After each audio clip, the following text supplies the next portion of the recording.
Hey guys, this is the second part of my memories in the Netherlands. I will again get some help from AI for voice dictation and some visuals.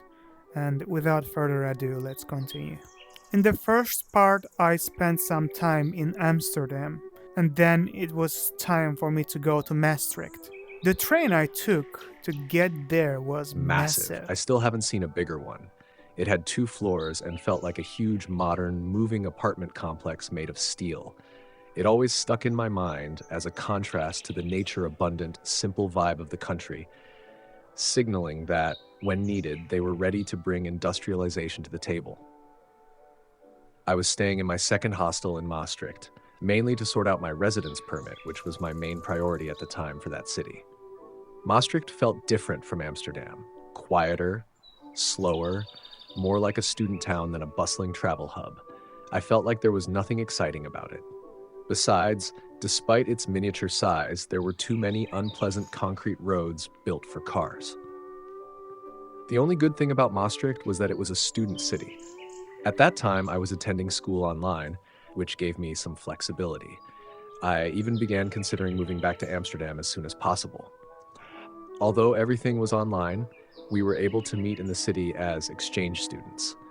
Meeting different people there postponed my plan to return to the big city of Amsterdam for a while. There were many new and interesting people among those fellow exchange students. On an individual level, I cannot say that I made long-lasting friendships.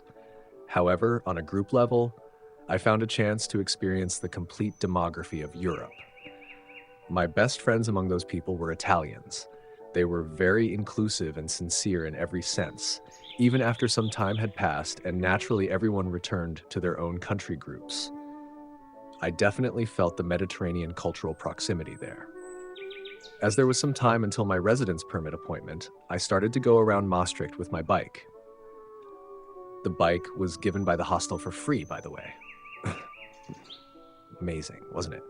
I got a bit far from the center. Suddenly, I realized that the demography had changed. Then I realized that I was in a refugee camp built by the state.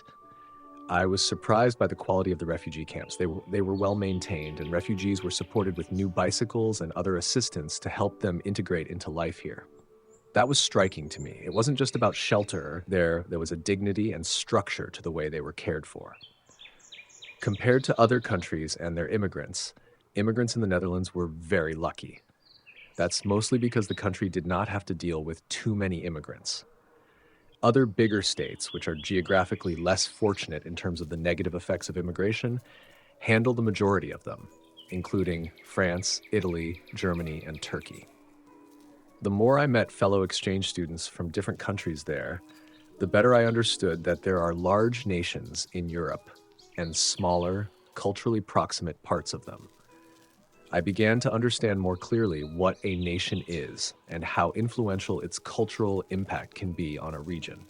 Nations can build different states, they can name them differently, but the core culture of that nation stays with it.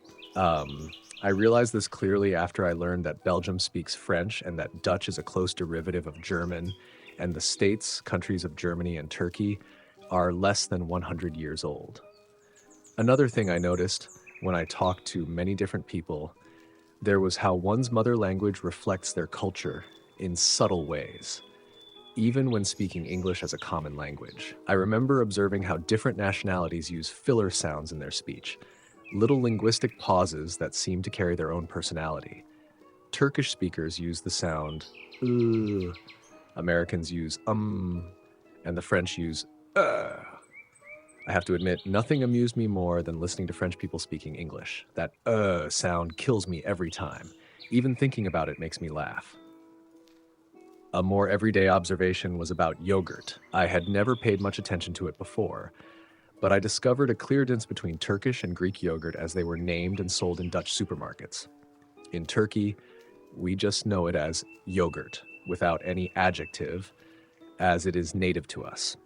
The yogurt sold in international markets, however, is labeled differently.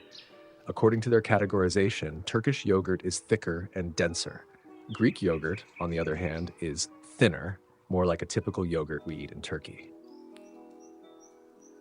My time as an exchange student in Maastricht was another memorable part of that period. The university's student led, discussion based education model was refreshing, far more interactive and dynamic than what I was used to. But even so, I often found myself thinking about my home university. I had always appreciated its project based approach and the practical mindset about balancing lecturer teaching with student self learning. The university in Maastricht adopted an educational philosophy called the problem based method. They literally gave us books and let us learn and study with minimal guidance from the lecturers. It was also not even a concept to have one on one sessions with lecturers on topics you'd like to discuss. I definitely did not enjoy or appreciate it. That university I attended was a public one and had a good global ranking and one of the best universities in the Netherlands. But after all, I thought and still think that my home university was doing much better in every sense of what a university is supposed to offer its students. This opinion of mine did not change even after experiencing another private German university in Hamburg, Germany, in my second Erasmus Plus student mobility project. That February in Maastricht was harsher than I had expected. The cold felt almost alive, a sharp presence in every breath, biting through every layer of clothing, especially when biking. Temperatures dropped to what felt like minus 15 degrees Celsius, forcing me to bundle up with multiple layers, even while sleeping. I felt like a warm water fish from the Mediterranean Sea, suddenly dropped into Nordic icebergs. I had never experienced such cold before, and I doubt I ever will again. One day, I was biking to a nearby grocery store when I noticed a group of people gathered around the garbage bins. They were crouched down, busy doing something with their hands near the containers.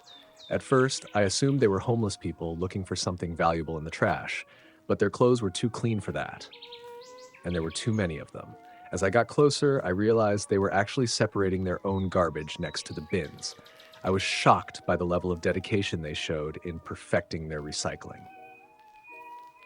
Living in the Netherlands, one cannot escape the bicycle culture. It's part of everyday life. I remember teaching myself a small but significant trick, riding without using my hands. For me, it became a symbol of Dutchness, a quiet mastery of a daily ritual. It was not only a display of skill, but also a practical advantage in a city, especially at those cold days, as fingers are badly exposed to the cold wind in the regular biking position. It took time, but I got some support from the locals. But in the end, I learned it. Looking back from now, it was actually a quite dangerous thing. It's like driving without holding the wheel. In the Netherlands, I noticed a clear pattern in the workforce. Lower class jobs seemed to be predominantly held by visibly distinct immigrant groups. It was similar throughout Europe. There was a sharp class divide embedded in society. Of course, this has mostly been the case throughout history, regardless of geography, but seeing it there made it feel like a dystopian social structure. One detail stayed with me from a question on a trade exam that framed the European Union as a large country. That perspective and feeling of belonging to something larger than the nation state made me rethink the importance of national identity, made me think on the fact of Balkans and Near East being balkanized. My time in Maastricht was richer than I expected, mostly because of the fellow exchange students I met there and the activities we did in the place called the guest house. The guest house was basically the dorms of the nearby universities. That place offered a much more social and smooth exchange semester experience for its residents. My exchange experience was quite different, as I did not stay in that place or in Maastricht overall.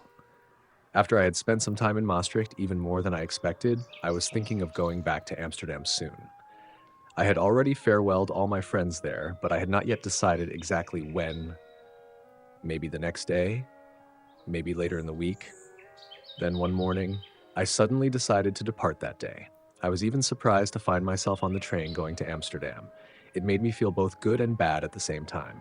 It felt great to be that free, but a bit bitter to realize that I had little to no roots connecting me to any place. Okay, that was it for the second part and for the city of Maastricht. It was the time that I left the city. for good. uh, okay, so from here, I'm gonna be in Amsterdam for the rest of my time in Netherlands, and I'm gonna cover it in the third part of this series of my memories in Netherlands. And from now on, I'm gonna put some photos I captured in Maastricht. So enjoy. Cheers. Bye bye.